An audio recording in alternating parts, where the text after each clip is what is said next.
नमस्कार दोस्तों, आपका अपना चैनल के YouTube प्लेटफॉर्म पर आपका तहे दिल से स्वागत।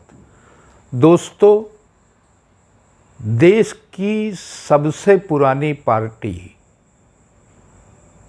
कांग्रेस है, ये हम लोग बहुत अच्छी तरह से जानते हैं और ये भी बखूबी जानते हैं कि ये पार्टी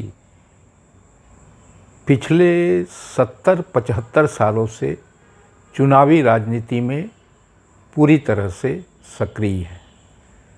मगर दोस्तों, पिछले करीब 8-10 सालों में इस पार्टी की जो चुनावी राजनीति है उस पर यदि हम गौर करें तो ये हमारे प्रधानमंत्री मोदी के सामने कहीं तो भी अपने आप को लाचार पा रही है।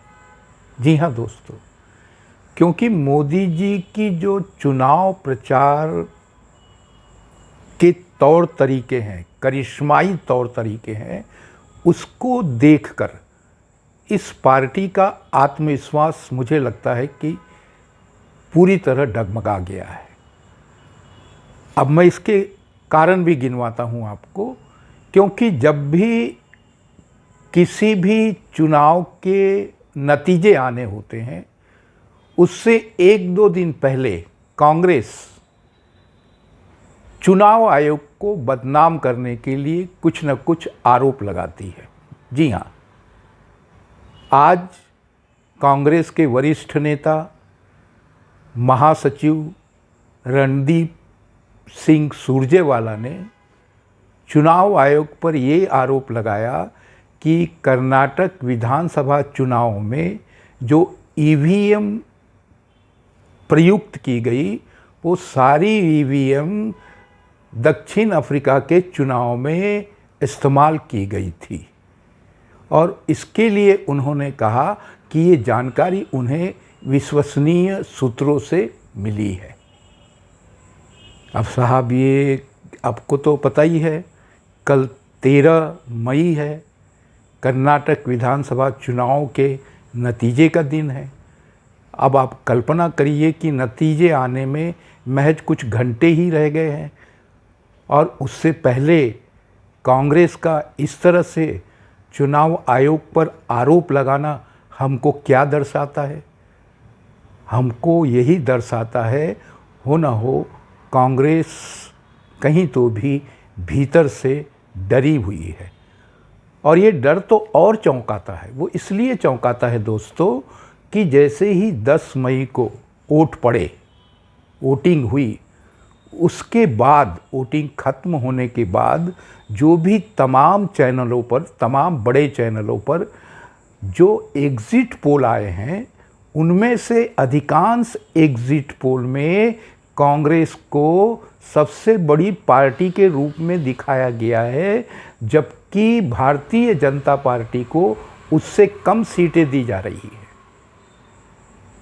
कुछ एक ऐसे एग्जिट पोल है जिसमें कांग्रेस की सरकार बनती हुई दिखाई गई है। इसके बाद भी यदि रणदीप सुरजेवाला इस तरह से आरोप लगाते हैं चुनाव आयोग पर, तो ये हमको चौंकाता है। ये ईश्वर इशारा करता है कि यदि कांग्रेस को हार का सामना करना पड़ा कर्नाटक चुनाव में, तो उनका प्लान बी ये है कि इसका ठिकरा ईवीएम पर हम लोग फोड़ देंगे। अब सुरजेवाला के इस बयान के बाद चुनाव आयोग ने उनको जमकर फटकार लगाई है। चुनाव आयोग ने लेटर भेजकर उनसे कहा है कि भैया हमको ये बताइए कि ये जो आपको ईवीएम दक्षिण अफ्रीका में प्रयोग करने के बाद कर्नाटक के चुनाव में प्रयोग की गई है, तो किन सूत्रों से ये जानकारी मिली है आपको? ये जानकारी हमें 15 मई तक अवश्य दे। और इसके साथ उन्होंने कहा भी है कि भैया जब ये बात आपको वेरीफाई करनी है तो दक्षिण अफ्रीका के चुनाव आयोग की वेबसाइट पर जाइए, आप चीज़ों को सही ढंग से समझ पाएंगे।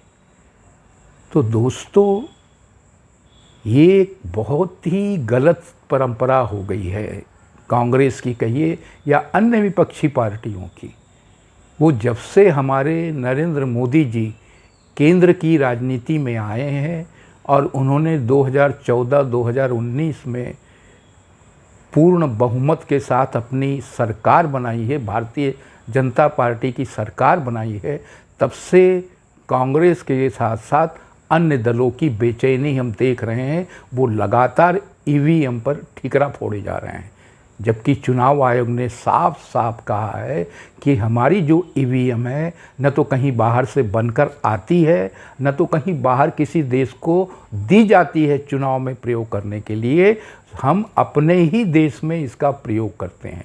सारी बातें उन्होंने स्पष्ट कर रखी है, जबकि उन्होंने न्योता भी दिया था विपक्षी पार्टियों को कि भैया यदि ईवीएम को हैक करने का आपके पास कोई तकनीक हो तो वो हमारे सामने आकर हैक करके बताइए, टेम्पर्ड करके बताइए, मगर कोई भी दल चुनाव आयोग के इस न्योते को स्वीकार नहीं कर पाया। तो ये केवल एक शगल बन गया है, और ख़ास तौर से कांग्रेस को तो ये सोचना चाहिए कि भाई जो भी ओपिनियन एग्ज़िट पोल है, उस तमाम एग्ज़िट पोल में उनके पक्ष में ही नतीजे बताए जा रहे हैं।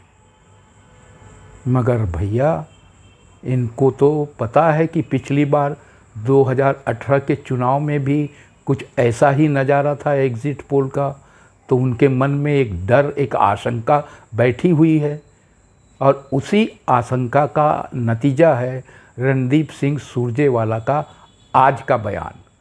क्योंकि उन्हें ऐसा लग रहा है भले ही हम एग्ज़िट पोल में सबसे बड़ी पार्टी के रूप में उभरते हुए नज़र आ रहे हैं, मगर लगता है कि 2018 की तरह भारतीय जनता पार्टी सबसे बड़ी पार्टी बनकर उभरेगी। और अमित शाह जैसे लोगों ने बाकायदा ऐलान कर दिया है, कह दिया है कि भाजपा को कर्नाटक में 120 सीटें मिलने वाली है। और अन्य लोग भी हैं जिन्होंने इस तरह का दावा किया है। दावे तो कांग्रेस की तरफ से भी हो रहे हैं, मगर जो दावा अमित शाह जैसे लोग करते हैं तो उसकी विश्वसनीयता को नकारा नहीं जा सकता है। तो दोस्तों, कर्नाटक विधानसभा की 224 सीटों पर कल जो नतीजे आएंगे, 224 सीटों के जो नतीजे आएंगे, वो हम देखेंगे किसके पक्ष में बैठते हैं और किसके हक में बैठते हैं। तो दोस्तों, आज के अंक में इतना ही। धन्यवाद।